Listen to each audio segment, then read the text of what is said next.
Anda kembali menyaksikan webinar CNBC Indonesia Konservasi Air dan Ekonomi Jawa dan masih bersama saya Syarifah Rama beserta para narasumber kita di sini dan kita akan lanjutkan kembali dialog kita Gus Yassin, Pak Iriandi dan juga Pak Tri, dan sesuai janji saya tadi begitu ya, saya akan bertanya ke Pak Tri terkait dengan seperti apa tadi kendala-kendala yang dihadapi ketika pembangunan embung begitu. Apakah memang sama seperti yang dialami oleh Gus Yassin yang tadi dijelaskan begitu dan juga oleh PUPR, dan kemudian aturan penggunaannya seperti apa sih Pak ketika embung ini sudah jadi begitu, seperti apa rules yang harus diikuti? Ya, baik.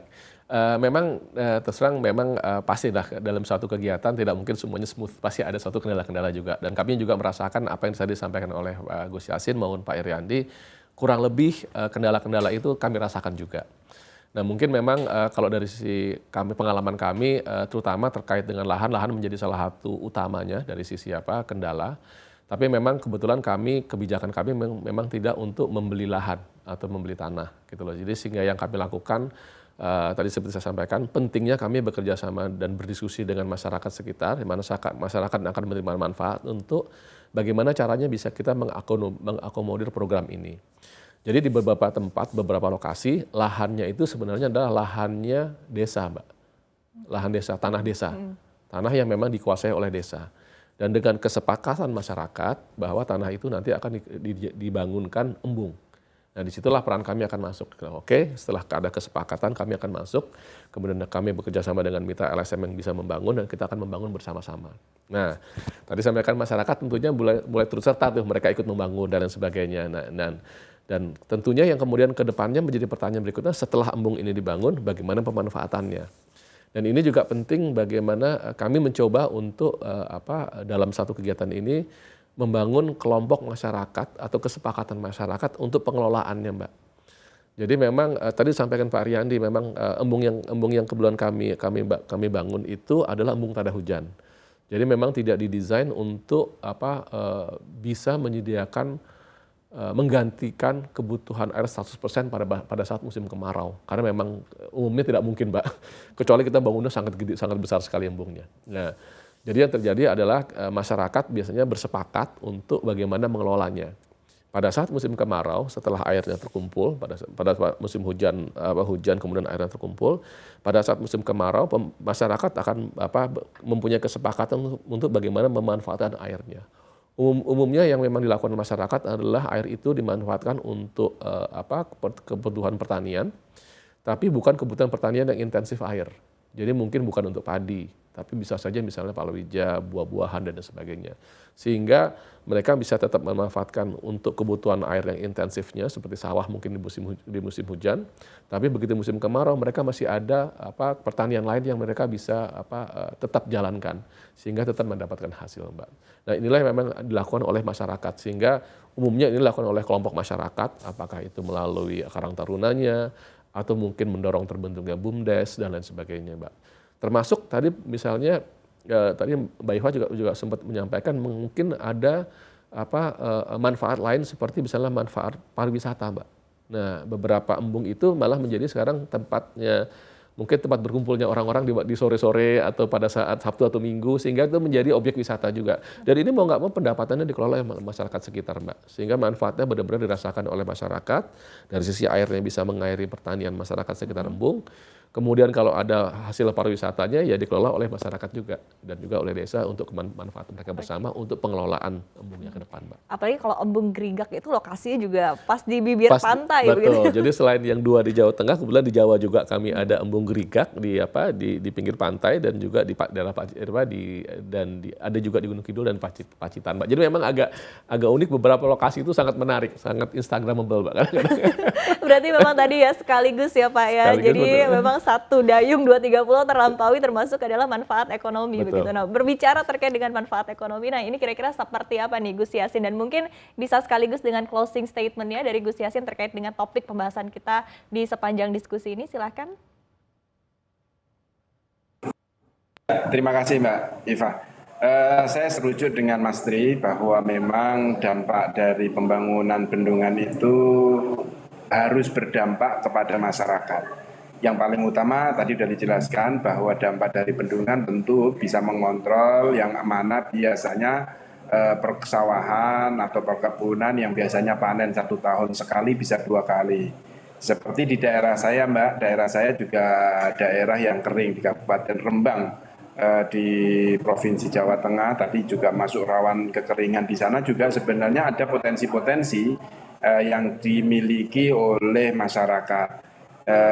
Seperti yang tadi disampaikan oleh Pak Azwar, bahwa bendungan itu ada dua, ada hujan atau memang di situ ada sumber.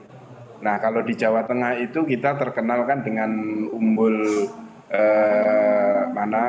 di Ponggok, bahwa di Klaten itu bendungan yang dikelola oleh BUMDes yang awalnya untuk perairan masyarakat, tetapi dengan masyarakat yang memiliki ide dikembangkan sehingga saat ini menjadi sebuah kawasan yang hasilnya bukan hanya ratusan juta tapi sudah miliar. Nah, diharapkan seperti itu. Kami juga membangun di Kabupaten Purwodadi itu ada bendungan yang saat ini menjadi tempat kumpulnya masyarakat. Kami sempat lewat kemarin di masa pandemi saat ini, kan kita ketahui, Mbak, mereka butuh rekreasi saat ini. Sudah berapa bulan mereka tidak keluar rumah, tidak berwisata. Tetapi mau berwisata, keuangan saat ini masih belum bergeliat, sehingga mereka membutuhkan tempat wisata yang murah, mudah aksesnya dan ada di sekitarnya. Maka memang itu pertumbuhan untuk masyarakat, ada nanti bisa dijajakan makanan-makanan, tetapi kita memang menghimbau kepada pengelola bendungan-bendungan untuk menerapkan protokol kesehatan.